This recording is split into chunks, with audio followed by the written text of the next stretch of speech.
Okay, so back to actual stuff. Symbolic regression, blah, blah, blah. Symbolic regression for fitting some data. Great. And just to recap, your basic linear regression, there's a nice, clean way to do it. Okay, some basic mathematics. You will find the best line that minimizes the distance from every point. The trouble with that is, without making several assumptions, you're not really going to be able to do it with nonlinear data. In this particular one, you probably could have done it. In this particular case, you'd make the assumption, it would be entirely reasonable to say, this looks like there's an x squared in there. And then you can do a linear regression on like an x squared basis function. Without getting too much into what that means, it's just you could have figured this one out. It's not too bad, right? But this is like the most basic nonlinear thing that we can see. Here, I did symbolic regression, and I got something that looked like this. Although, I did tell you it didn't actually look like this, it looked like this, but often we have to simplify it. And this would be like a very small, like this really isn't like egregious or particularly bad. One might not even call it bloat, but you know, this is kind of like an example of bloat where it's like, it was kind of like unnecessarily big and complex to mean what it meant. Okay.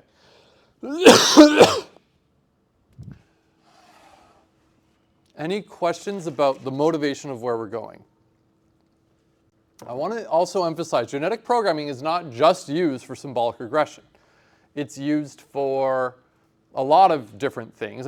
Generate any function you want, but symbolic regression is a nice, clean place to start because it's a really cool, powerful tool, while also being pretty straightforward to wrap your head around. And you get a chance, I think it makes it like a more straightforward problem, not a trivial problem, but a more straightforward problem to start to like work on and then learn as you work on it a little bit. In the same way, like TSP is a great example problem because it's understandable and you can get a sense of like what you're doing. All right, so we're not going to implement our own GP systems. We're going to use DEAP. Okay. I encourage you, if you start working on the assignment and you feel lost, read the documentation. And I'm not saying that as a like, haha, read the docs, right? I mean it as a like, honestly, it'll tell you exactly how to do what you want to do. All right. For our purposes, and typically, we're going to be dealing with like tabular data. Data where, you have columns and rows. If you've done machine learning before, you're used to these like matrices, right? Where we've got x1, x2, and y. Okay? So what I want to find, in this particular case, I want to find some function of x1 and x2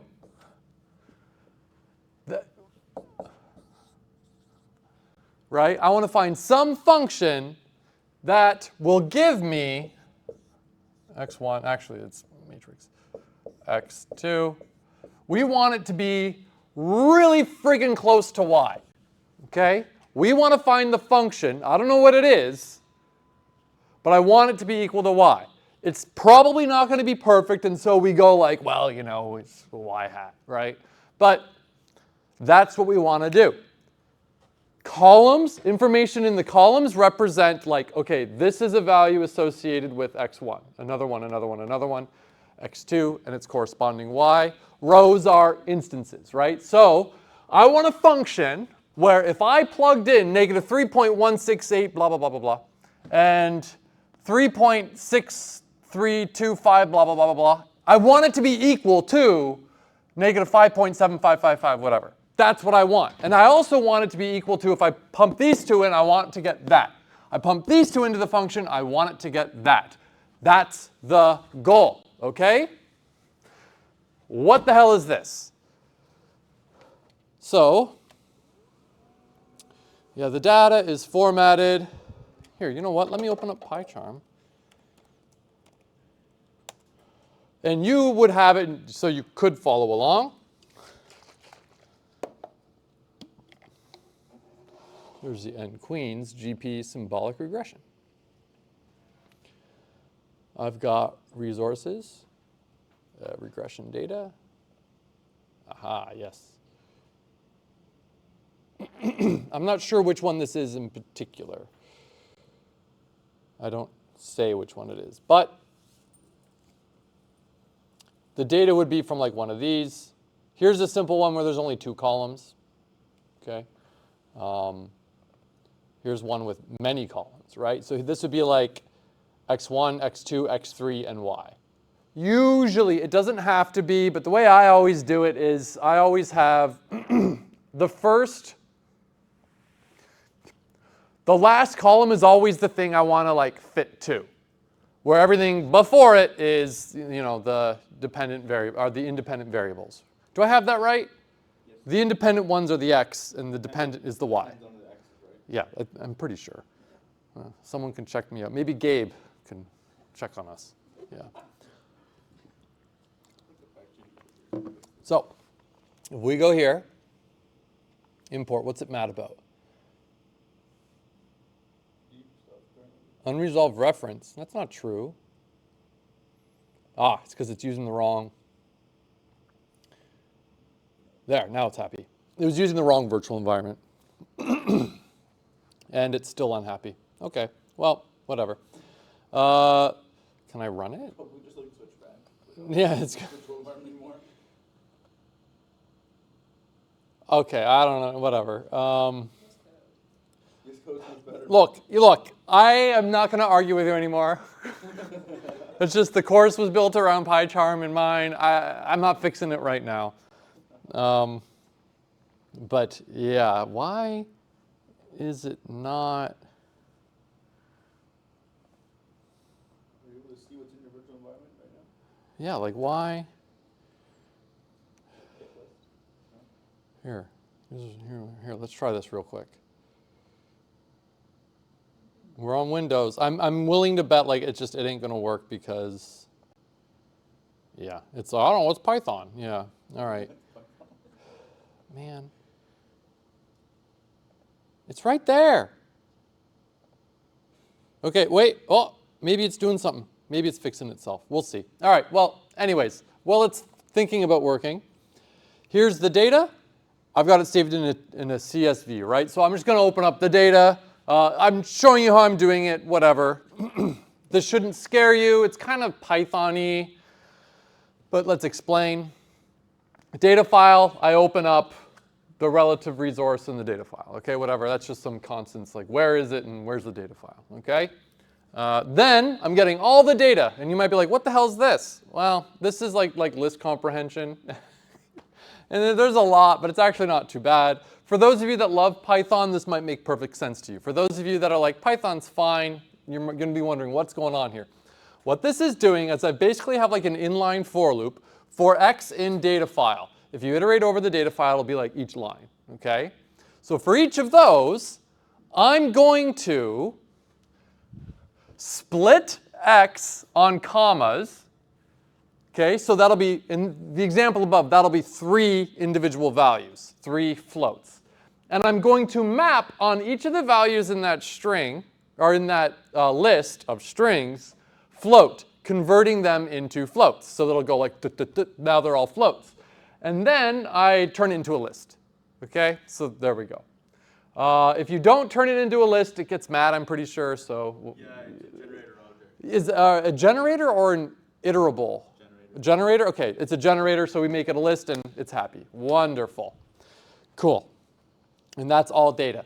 This is just a fancy inline way of doing, just split the data and turn them into actual like numbers that I can work with.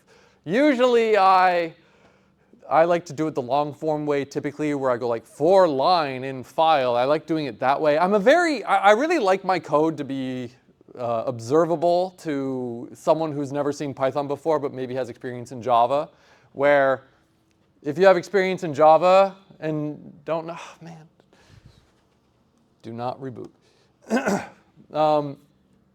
if you have a lot of experience in Java, you might look at this and be like, what the hell, right?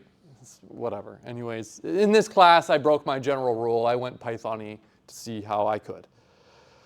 Then what am I doing? So for all observations and all data, take everything from the start up to, but excluding the last thing.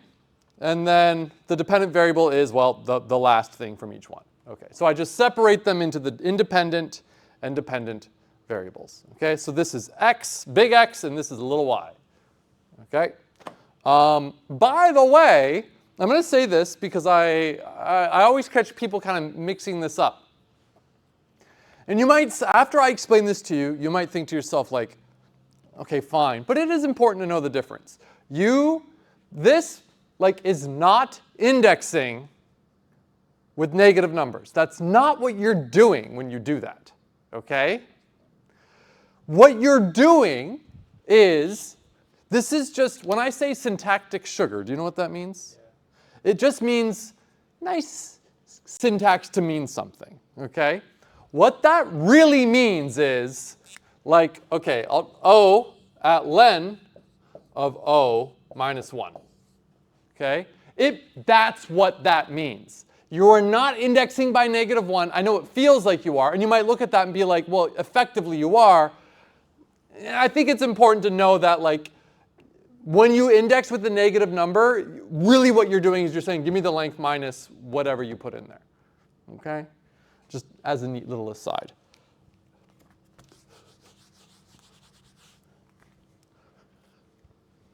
All right, so this just gets the data. If we go here, still unhappy. Usually install, cannot. The SDK is invalid. I don't know. I've noticed lately PyCharm, not only have maybe it's because I'm starting to like VS Code, or maybe it's because PyCharm has become more of a problem over time. I don't know, but I find it to be annoying. Nope, nope, nope. Yeah.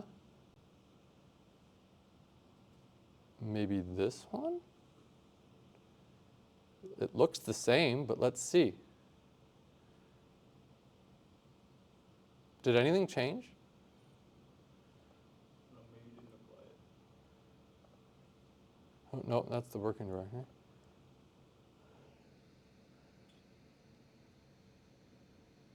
It is the same. It's the same. Well, apply, I don't know. And then DEAP? Yeah, I don't know.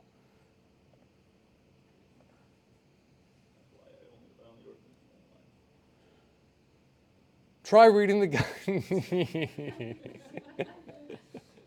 All right, well, I can't run it today for some funny reason, but you should be able to. All right, so if we go here, I've got, okay, the relative resources. Okay, there we go. The data file. I'm using D00, I guess. There's a lot going on there, but where's the data being loaded?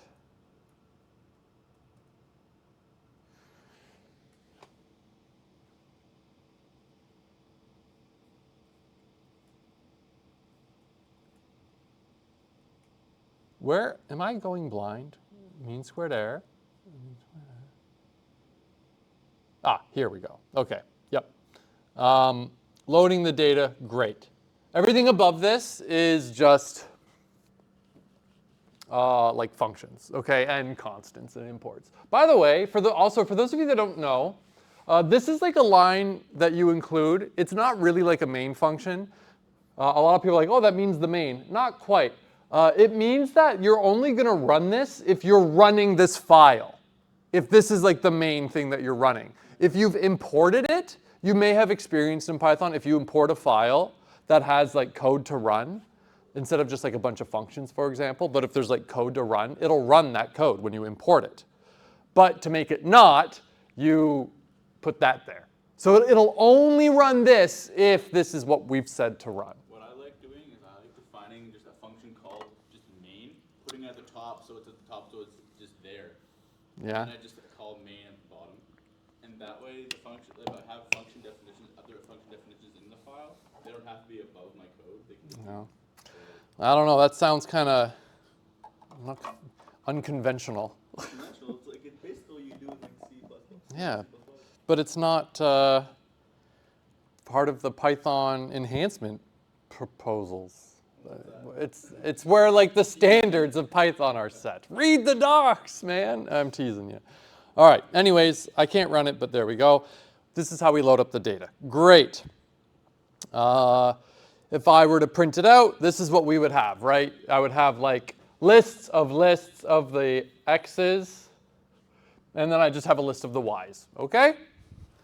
So evaluate. So how are we going to check how good our functions are? Well, all you do is we do the mean squared error. If you don't like the math symbols, all this means is for each row, take the difference between what y is supposed to be, the value that we loaded in, and what our function says it is. If they are the same, the difference is 0. If they are very far different, this is a big number. And if you square it, you make it even bigger. And then you just add them up together and divide by n. Okay, that's the mean squared error. The name mean squared error kind of tells you. Error, mean squared, you know, you're all set, right? Yeah. Mean absolute error would be like the same thing, you just don't square it. But we talked last time why we do the squared. You don't have to do the square, but often you do because it punishes bigger mistakes more. Or another way of saying that is you get more benefit by working on bigger mistakes than you do on smaller mistakes in terms of minimizing that mean squared error. There are other errors you could do. You could do like percent error. Whatever metric you want to do, you could do. It doesn't really matter. Any metric could be used. Mean squared error, yeah, it punishes bigger errors more. Great. So what does mean squared error look like? Here, right? Running error squared sum. For x's and y's, we zip these together. For those of you who don't know what that zip is, it means like pretend that these two, like this pair of information is like together. And then when you iterate over them, they will come out together. It's kind of nice. You could think of it like if you're used to the enumerate function, enumerate like kind of like zips the integers along with the values in the list. But this, you could specify what you're zipping together. So I iterate them over with pairs. You could do this with other syntax. I could do this with while loop. It doesn't really matter. Compiled individual, that we'll talk about shortly. But basically, compiled individual is the function. Okay? It's a candidate solution that is the function. Does anyone know what this syntax does in Python? It's pretty cool. It separates the list into just, I guess, Yeah. arguments. It like unpacks it. Yeah. Basically, instead of having like one list of 2 values, this would be like, well, you're giving it the 2 values. And what's nice here is if you've done everything right, your compiled individual will know how many parameters it has, which should correspond to how many columns there are in the independent, right? So you just unpack that, boom, y hat. Running squared error is we just do that. And then when you're done, return that divided by the length of whatever. And I could have done independent variables, it doesn't really matter, right? So cool, right? Mean squared error, nice and simple. Okay, I said, now we talked about language before, and when I was talking about linear regression, one of the problems with linear regression is you have to make a lot of big assumptions. Or when you want to apply linear regression or other types of regression to nonlinear data, you have to make several assumptions. Now, symbolic regression is not immune to having to make assumptions, but you need to make fewer assumptions. So we need to say what operators and operands we will allow the genetic programming algorithm to include in the candidate solutions. Okay, so how do we specify that? This is going to depend on your genetic programming system. DEAP is fairly straightforward. Oh, another thing to mention too. When you are reading the documentation for DEAP, make sure you're reading the most current version. It wasn't a problem like the last 2 years or 3 years, but the year before that, for some funny reason, half of the class was looking at like an older and outdated version of the documentation, which created a lot of confusion. I don't even know how they found it, but like half the class found it and things didn't work the same way. But just be warned that like make sure you're reading the most up-to-date one. It didn't turn out to be a problem the last few years, but just be warned. Okay, great. So what do we want to include in our language? Well, we're going to want some like arithmetic operations, maybe some trig functions. You know, I look at this and I go, like, first of all, this is like observable data. This is data I can plot, right? But, you know, I showed you an example of the data where I had like 5 columns. Yeah, are you going to plot that? No, you're not, right? Good luck. So visualizing might become a problem, but in this particular case, we're visualizing, and I could be like, well, this looks parabolic, but for all I know, it might actually be like a sine or cosine wave, right? It's just I am only seeing the trough of one of the waves. So maybe trig would be good there, I don't know. So I've got trig, and maybe logarithms, exponents, natural log, Euler's number, I don't know. We could just try a bunch of things. But when we do the arithmetic operations, we're going to have a bit of a problem in that it's not, when you look at the data here, there's no zeros, okay? They're floats, so the likelihood of getting something that's exactly 0 is very low.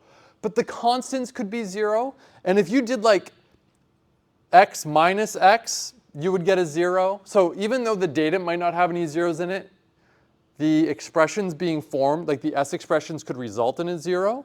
And because of that, we may accidentally try to divide by 0. And every time you want to calculate, like think of it. We have a population of how big that we need to evaluate each generation for how many generations.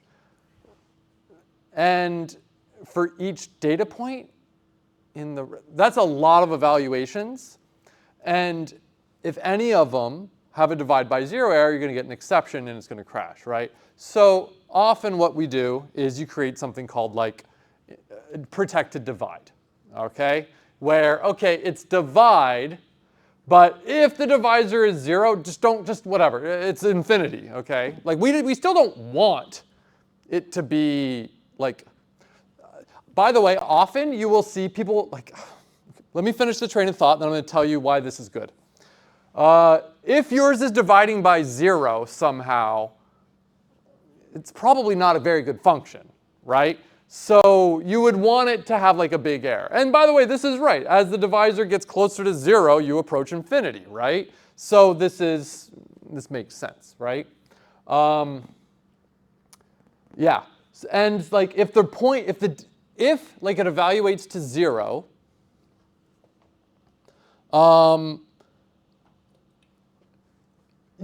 whatever. If it turns into infinity, it's going to be way off the mark, and it's not that whatever the line looks like, it ain't going to be anywhere near these points. So you want it to have a bad error anyways, right? So infinity from what is expected should be a really bad number. That's good.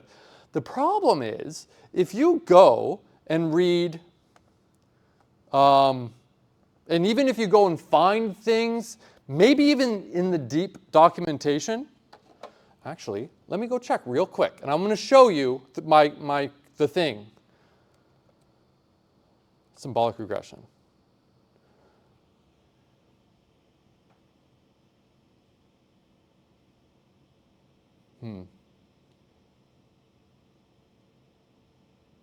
Where's protected?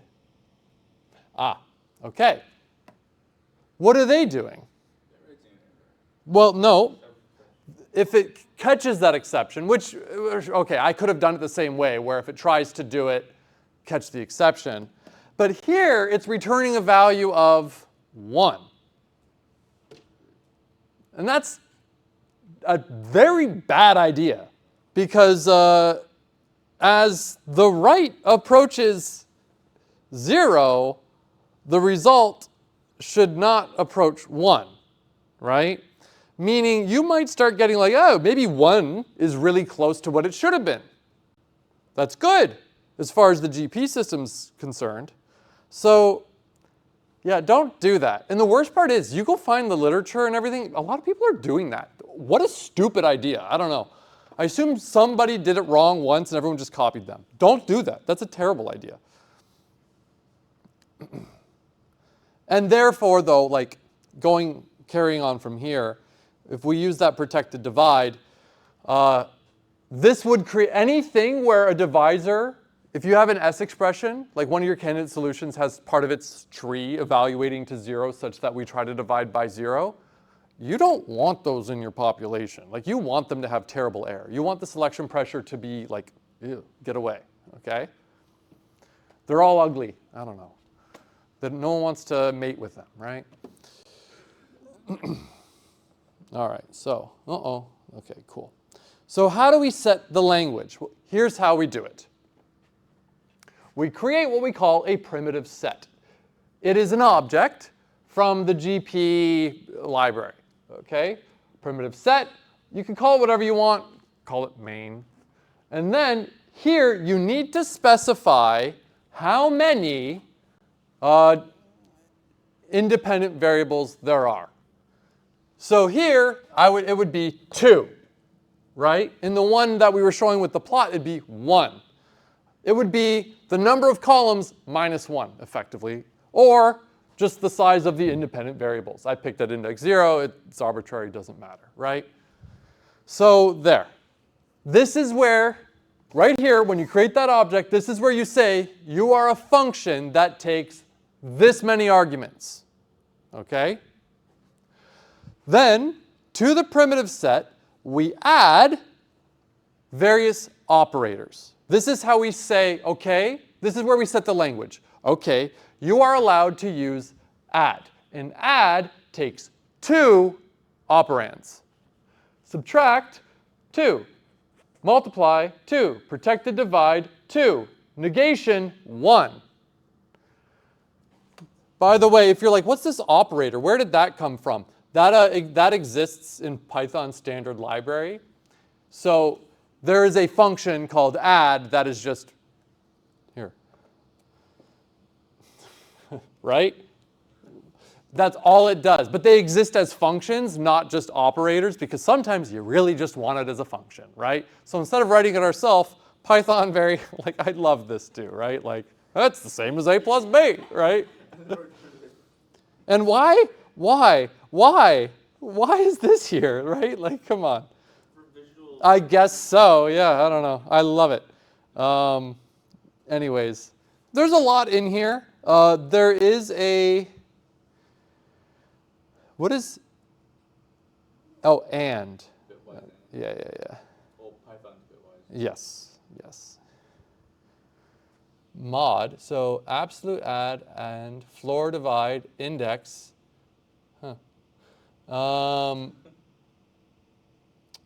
Same as, okay, invert, cool. Oh, you could do that. Huh, neat. Oh, what is this? Oh, okay. They create an alias, basically. I don't know. It's just not, though, so it's bitwise inversion. Left shift, mod, multiply, mat multiply. Ooh, oh, is that a thing? Yeah, but I thought you could only do it with arrays. I mean, I'm not. In NumPy? Like, you can't do it with lists. I don't know. Like, you can do it with NumPy arrays. I know that. I'd have to look at that. I've never played with that. It's dot product. How R shift sub true divide. It's called true divide, right? That's funny. Anyways. Was it not just a div?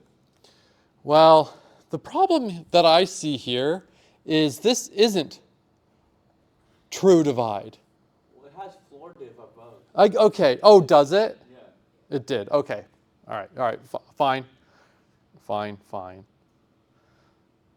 Yeah, I don't know. True, according to who, Python? For the math, maybe? No, we don't care about that.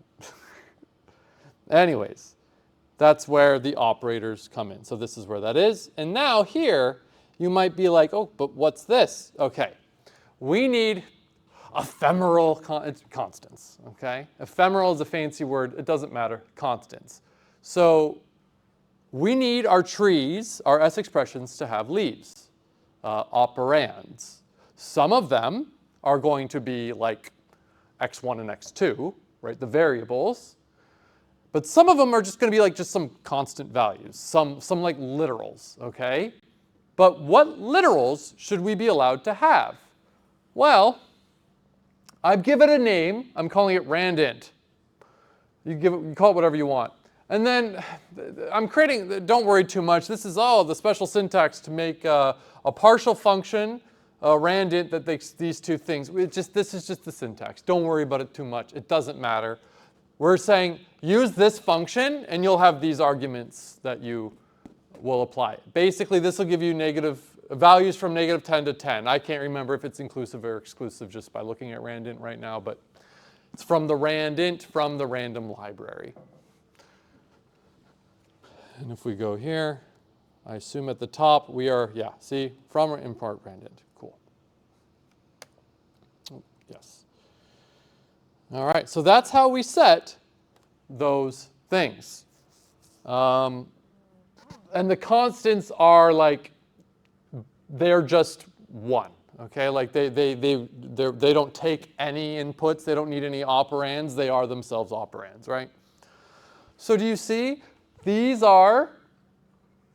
is where we say, okay, create the primitive set. Like this is where we say, like, okay, this is going to be like the language.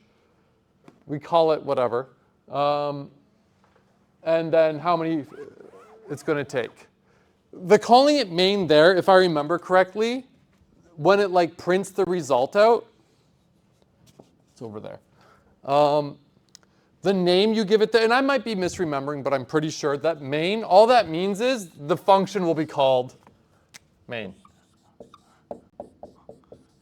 All right, that's all. There's also a way to name what these are as well, if you really wanted, which is kind of neat, but all right. The first line creates a primitive set object. It also specifies a number of independent variables. Each operator is added. All of them are binary, except this one, which only takes one, which is kind of cool. And then we set constants from -10 to 10. There's no guarantee that this is a good language, but at least a reasonable place to start, I would say. And hell, you might look at this and be like, well, integers? You were dealing with floats. Maybe they should have been floats. I don't know. Whatever. Integers is probably fine, but whatever. What's up? Divide them at some point. Pardon? Maybe like divide them at some point, maybe. Yeah. Does that like, so when you're doing that, if you want to have a language that might be typed, would that like kind of Yes. do it for You modify, no, you have to modify it. How you do that, I can't quite remember. I don't have another example. Shoot.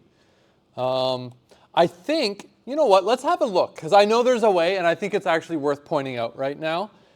Maybe it's like another argument. Oh, there's more. I don't want that right now.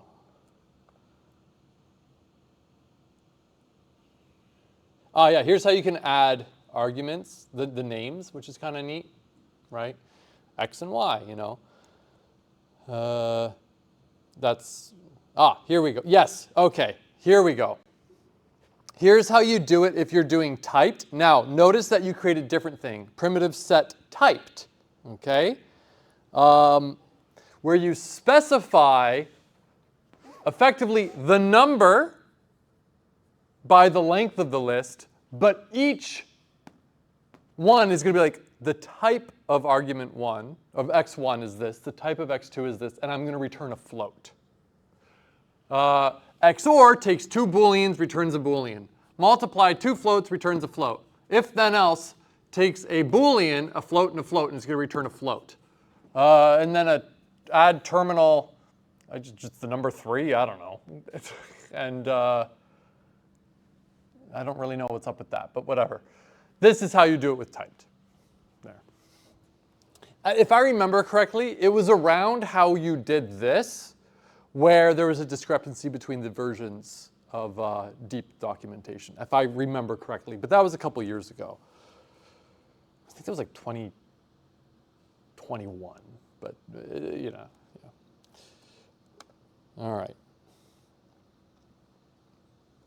Cool, there we go. Cool. Now to set up DEAP, okay? We have, did we create this creator? Okay. From creator, we create, this is just what we call it, fitness minimum. Okay, I guess this is just what we call it. This is some weird syntax, by the way.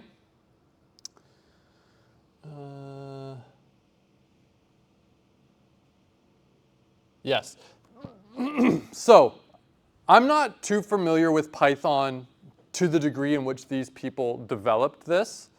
If I was developing this, I wouldn't have done it this way. But what they're doing is they're creating like on-the-fly objects. So what we're doing from this create thing, and we could actually go there. It's kind of crazy. No, go there. Can't find, oh yeah, I don't have it downloaded, so I can't open it. Yet, yeah, you can still find it still knows some of it's there. All right, well, all right, fine. It creates like an on-the-fly object. Okay, so you didn't write the code to define the class. You are with fancy Python syntax that exists inside here. I give it a string, which will be the name of like like a class. The base, it's going to be a fitness function, and its weights are, I'm minimizing, -1. Listen carefully. This must be a tuple. It must be in a tuple. This is a 1 tuple, but it must be in a tuple. More on that shortly. Minimizing. If this was positive, it would be maximizing. And sometimes if you have, I see it, just one sec. If you have a multi-objective problem where maybe you want to like, you're evolving something where you want to like maximize the size of the house, but minimize the cost, you would have like +1, -1. Or you could scale these things a bit too, where like, okay, if they're both 1, or -1 and +1, the sign just means which way we want to go, okay? 1, that means I care about the size of the house and the price equally. 1 improvement in size and 1 improvement in cost are weighted the same. I can change this to be like +1 and -10, where like, ooh, I really want to save money, right? So it gives you some flexibility. That's all about multi-objective optimization, which is a topic in a little bit. The weights parameter just be a list instead of tuple? I think I'm not 100% sure. Sometimes, like, if it just clarifies it has to be an iterable. I'm not sure if I'm not sure. That's a good question. I've always left it as a tuple. It might have to be a tuple.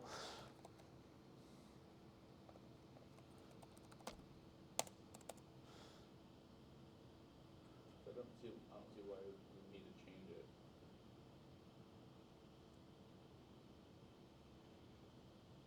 If only your virtual environment. I know, right?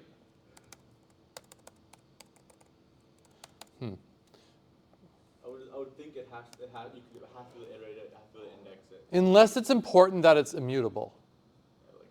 Yeah, I don't know. This is an answerable question that we can't answer right now. All right, so then I'm creating an individual thing, okay? And it's going to be a tree, okay? So an individual will be like, we are saying like, okay, a candidate solution is going to be a tree. And its fitness is defined by fitness minimum. Where did this come from? Right here, okay? I know it's weird. And then we create a toolbox. And then we say, okay, how are we going to generate the tree? Well, we're going to generate the tree from the GP library, gen half and half. Okay? That's a function. That is a standard. That's going to be probably how you want to generate your tree. It's a way to generate robust trees. If this was a course on genetic programming, I'd explain this more. It doesn't matter. And the P set, primitive set, is going to be the primitive set we just defined. And the minimum size of our tree is going to be 1, and the maximum size of our tree is going to be 4. That would be like depth. Okay? And that's just for when they're generated. They can get bigger, but when creating the trees, don't make them any deeper than depth 4. Here, I've got another individual. This is how we're creating the individuals. Tools, init, iterate from the individual, and we're going to use the generate tree rule. Okay? If you're looking at this and you're going like, oh, just copy what I have, copy the tutorial, and make the changes necessary. Okay? Then, how do we make a population? Well, we're going to use this thing that we've created with init repeat from, and it's, we're going to create a list of candidate solutions from that set of rules. So you can kind of see how it's like, blah, blah, blah, blah. You see, right? And then from that, how do we compile? Compile means, in the context of this is, our candidate solutions are trees. They're S expressions. They are trees. And if I say, evaluate this tree with these arguments, the computer's going to go, what? This converts the tree into a function that could actually be run, which is kind of cool, right? You don't see it, but that's what's going to happen. Called compile. How? With that rule. And what's the primitive? There's the P set. Okay? Then the toolbox, we're going to register, evaluate. If you're wondering, why is this like this? It's because it wouldn't fit that way, right? So don't worry, this doesn't have any special meaning. How are you going to evaluate? With the mean squared error fitness. Where's that? It's up here. I defined mean squared error fitness. Now, what's mean squared error fitness? Well, mean squared error fitness will do the whole population, where mean squared error is an individual that gets evaluated. So the whole population is going to call mean squared error, right? So just that's the difference. All right, with the mean squared error, from what from the toolbox, what's the independent variables? The independent variables. And what are the dependent variables? The dependent variables. Register select. How are we going to select? Tournament selection. And how big is it going to be? The tournament size. How are we going to mate? GP crossover 1 point. Okay? You'll notice that they are not following Python conventions. They're using camel case. I don't know. But it is what it is. And I don't really think they have the excuse of like, we did this before PEP 400 and whatever was set, where they like set those standards. I don't think that's, yeah. Now, by the way, trivia, if you took raise your hand if you took 161 with me. If you took 161 with me, you might remember the unit test library. And the unit test library is full of everything in camel case. And you're going to say, why? Because that's so old. It existed before the conventions were set in stone. It's kind of neat. Anyways, how are we going to do? 1 point crossover. We talked about that one. Pick 2 points in the trees, exchange. How are we going to, when we do a mutation, we're going to do, okay, we're going to do a 1 point mutation where you pick it, you pick a subtree, and then you like obliterate it and replace it with a new one. But first we have to say, like, well, how are we going to generate these new subtrees? With genfull. Whoop. Genfull is another, we could have said genfull here. Gen half and half is like half genfull and half something else, I can't remember. But this is like just create a full tree, whatever. You could have done gen half and half, it doesn't matter, this is just something there. How big are they allowed to be? Between 0 and 4. Why do these values set? I just picked them. And then mutate. mutation uniform, and how are we going to do it with that, and what's the primitive set that we're going to use to generate that, okay? Again, how am I going to remember this stuff? You just look here, look at the tutorial, follow what it does. I'm sure you can hack it to make it do what you need it to do, right? You're all big boys and girls, right? You can do it. Okay? Now, here is some bloat control measures. Here's some things you could actually set to kind of curb bloat a little bit, where you create a bunch of decorators, they're called, even though they're not really decorators in Python sense, but that's what they're called. Static limit, for mate's static limit, its height is going to be capped at max height. For mutate, same thing. And then this one here, it's hard to tell, but this is like key. The len, that's the number of nodes, okay? But operator dot attribute getter height, that's going to be the height of the tree. This is just, okay, the number of nodes. How would you know this? I read the documentation. So the number of nodes also is limited as well. So even though there's a height limit, there's also a limit on the number of nodes. And then some bookkeeping stuff. Create a Hall of Fame. It's going to remember who the best one was. And we can keep updating it every generation. This is just the magic code to make it work. You can say how many different measures you want to have in your Hall of Fame. I'm saying average, standard deviation, min, max. And then you can kind of see how these values change over time. And this is how we would run it. But I will pick up here next time, I suppose. Any questions? Because I realize we're out of time. But any questions? If you're intimidated by this, it's stupid easy. Stupid, stupid easy, right? I wish it was this easy back in my day type thing, right? All right.